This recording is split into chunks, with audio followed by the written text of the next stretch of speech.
Avez-vous déjà eu l'impression que garder votre maison propre est une mission impossible, comme si, peu importe combien vous nettoyez aujourd'hui, demain tout retombait dans le chaos, et le pire, avec tout ce qu'il y a à faire, on dirait que garder la maison en ordre demande du temps, de l'énergie et même un peu de santé mentale. Mais si je vous disais qu'il est tout à fait possible de maintenir une maison propre, organisée et fonctionnelle sans stress, sans y passer des heures et surtout sans cette culpabilité constante de ne jamais en faire assez, je suis le facilitateur. Et aujourd'hui, je vais vous partager des astuces réalistes, simples et pratiques pour garder votre maison propre sans souffrir. Et la dernière astuce pourrait bien changer complètement votre façon de voir le ménage au quotidien. Avant tout, soyons honnêtes, personne n'a le temps ou la patience de passer la journée à frotter la salle de bain, laver les murs ou ranger 1000 tiroirs. La vie est chargée, la routine est intense et la maison doit suivre ce rythme. La première chose à comprendre, c'est que le ménage n'est pas une quête de perfection, mais une question d'entretien. Un espace fonctionnel est un espace qui vous sert, pas qui vous a servi. Alors, le but ici n'est pas de vous transformer en robot du ménage, mais de vous montrer comment, avec quelques changements d'habitude, le nettoyage devient une partie naturelle de votre routine. Et la première astuce est justement celle-ci. Moins d'objets, moins de saleté. Ça semble évident, mais beaucoup l'ignorent. Plus vous avez d'objets, plus vous avez de poussière, de choses à nettoyer, à ranger, à déplacer. Un environnement plus minimaliste demande naturellement moins d'efforts. C'est pourquoi l'un des moyens les plus simples de garder la maison propre est de se débarrasser de ce qui ne sert plus. Et pas besoin d'un grand tri radical. Commencez par une pièce, un tiroir, une étagère. Posez-vous les bonnes questions. Est-ce que j'utilise vraiment ça? Ou est-ce que ça simplifie ou complique ma routine? Souvent, on passe du temps à nettoyer ou organiser des choses qui n'ont même pas besoin d'être là. Moi, par exemple, j'avais une étagère remplie de petits objets déco qui me prenaient 30 minutes de ménage en plus. Qu'ai-je fait? J'ai gardé seulement 10% de ces objets. Et ma vie est devenue plus facile. Maintenant, vous pensez peut-être, mais j'ai déjà fait un grand ménage, jeté plein de choses, et malgré ça, tout redevient sale en 2 jours. Et c'est là que vient le deuxième point essentiel. Ce n'est pas le ménage intensif qui garde une maison propre. Ce sont les petites actions quotidiennes. Faire une grosse session de ménage le samedi ne sert à rien si on ignore le désordre le reste de la semaine. La solution est dans l'entretien léger mais constant. Vous connaissez l'idée de nettoyer en mouvement? Ça marche. Vous attendez que l'eau bouille, passez un coup d'éponge sur le plan de travail, vous allez dans la chambre, ramenez cette tasse du salon. Ces petits gestes, faits au bon moment, évitent l'accumulation. Une technique toute simple qui peut changer votre quotidien, c'est la méthode du minuteur. Mettez 10 ou 15 minutes sur votre montre et voyez ce que vous arrivez à faire dans ce laps de temps. Ça semble court, mais vous seriez surpris de tout ce qu'on peut accomplir. Le secret, c'est de créer une habitude, pas de tout faire en une fois.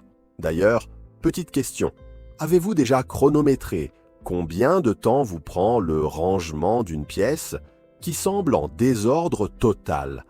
Dites-le moi en commentaire.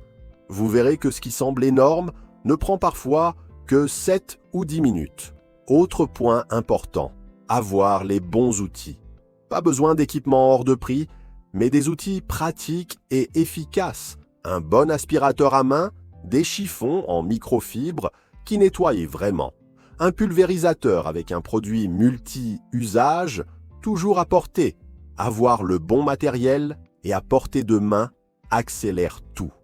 Un conseil en or, gardez les produits près des zones où ils sont utilisés. Si vous devez nettoyer le miroir de la salle de bain, mais que le produit est dans la buanderie, il y a de fortes chances que vous remettiez ça à plus tard. Réduire l'effort mental pour démarrer une tâche, c'est la clé pour la faire régulièrement. Et si vous vivez avec d'autres personnes, voici un conseil qui vaut de l'or. Le ménage n'est pas uniquement votre responsabilité. Partager les tâches ménagères ou ménagères n'est pas un service, c'est une preuve de respect. Si tout le monde utilise l'espace, tout le monde doit aider à le maintenir. Pas besoin de tableau militaire, il suffit de définir des petites tâches que chacun peut faire. L'un sort la poubelle, l'autre balaie, un autre range la vaisselle. Quand chacun fait un peu, personne n'est débordé. Avez-vous déjà essayé de répartir les tâches chez vous? Est-ce que ça a fonctionné? Partagez en commentaire, votre expérience peut inspirer d'autres personnes dans la même situation. Et puisqu'on parle de routine, c'est un mot-clé quand il s'agit de ménage sans stress. Créer des rituels automatiques est bien plus efficace que de compter sur la motivation. Par exemple, vous allez vous coucher, faites un petit tour rapide dans la cuisine. Vous quittez la maison, remettez le lit en ordre. Vous venez de prendre une douche, raclez l'eau de la cabine. Ces petites actions, répétées chaque jour, évitent l'accumulation, qui demande un grand nettoyage. Quand une action devient un rituel, vous la faites sans y penser, sans lourdeur, sans procrastiner. Une autre habitude utile, c'est la règle des 2 minutes. Si une tâche prend moins de 2 minutes, faites-la immédiatement. Rangez des chaussures, essuyez une tâche, ramassez un vêtement. Si vous laissez ces micro-tâches s'accumuler, elles deviennent une montagne insurmontable. Mais si vous les traitez sur le moment, tout devient plus léger. Et non, cela ne signifie pas vivre en train de nettoyer. Cela veut dire agir avec stratégie et conscience. Et vous voyez toutes ces choses qui s'accumulent sur la table, le canapé ou le plan de travail. Évitez de créer des zones mortes où les objets s'entassent par habitude. Attribuez une place à chaque chose. Cela évite le fameux « je le range plus tard » qui n'arrive jamais. Organiser intelligemment l'espace est tout aussi important que nettoyer, parce que le désordre visuel fatigue le mental et donne une impression de saleté, même si tout est techniquement propre. Et si vous êtes du genre à vous culpabiliser parce que votre maison n'est pas toujours impeccable, parlons-en. Vous n'avez pas besoin d'une maison parfaite. Vous avez besoin d'un foyer fonctionnel qui vous accueille, qui vous facilite la vie, pas qui vous stresse. Internet glorifie beaucoup trop l'image de la maison impeccable. Mais la vraie vie, c'est de la vaisselle, des jouets au sol, des serviettes suspendues. Et c'est OK. Le but n'est pas d'atteindre un idéal impossible, mais de trouver un équilibre.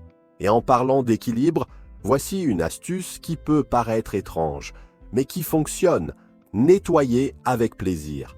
Non, pas besoin d'adorer frotter le sol, mais mettez une musique sympa, un podcast, un livre audio ou même une vidéo pendant que vous rangez. Associer le ménage à quelque chose d'agréable transforme l'expérience. Créez votre propre rituel. Mettez une playlist, ouvrez les fenêtres, aérez l'ambiance. La manière dont vous percevez la tâche fait toute la différence. Moi, par exemple, j'aime écouter des vidéos sur les investissements pendant que je nettoie. C'est un sujet qui me passionne. Et du coup, je nettoie tout en apprenant. Et quand je m'en rends compte, le ménage est déjà fini. Pour finir, voici un petit résumé en or. Moins d'objets, entretien quotidien, outils accessibles, tâches partagées et une mentalité plus légère. Le ménage n'a pas besoin d'être un fardeau. Il peut s'intégrer à votre vie de manière fluide et intelligente. Et si vous appliquez ne serait-ce que 2 de ces conseils, vous verrez déjà la différence dans votre quotidien. Et maintenant, dites-moi, lequel de ces conseils appliquez-vous déjà chez vous? Et lequel est le plus difficile à maintenir? Écrivez en commentaire. Votre témoignage peut aider d'autres personnes qui sont sur le même chemin. Si cette vidéo vous a plu, partagez-la avec quelqu'un qui est toujours stressé par le désordre et qui pense qu'il faut devenir esclave du ménage pour avoir une maison propre. Et surtout, n'oubliez pas, dans la prochaine vidéo, nous parlerons des habitudes silencieuses qui sabotent votre organisation, même quand vous croyez tout faire bien. Ne ratez pas ça. Abonnez-vous à la chaîne et regardez la vidéo qui s'affiche maintenant à l'écran. À très bientôt.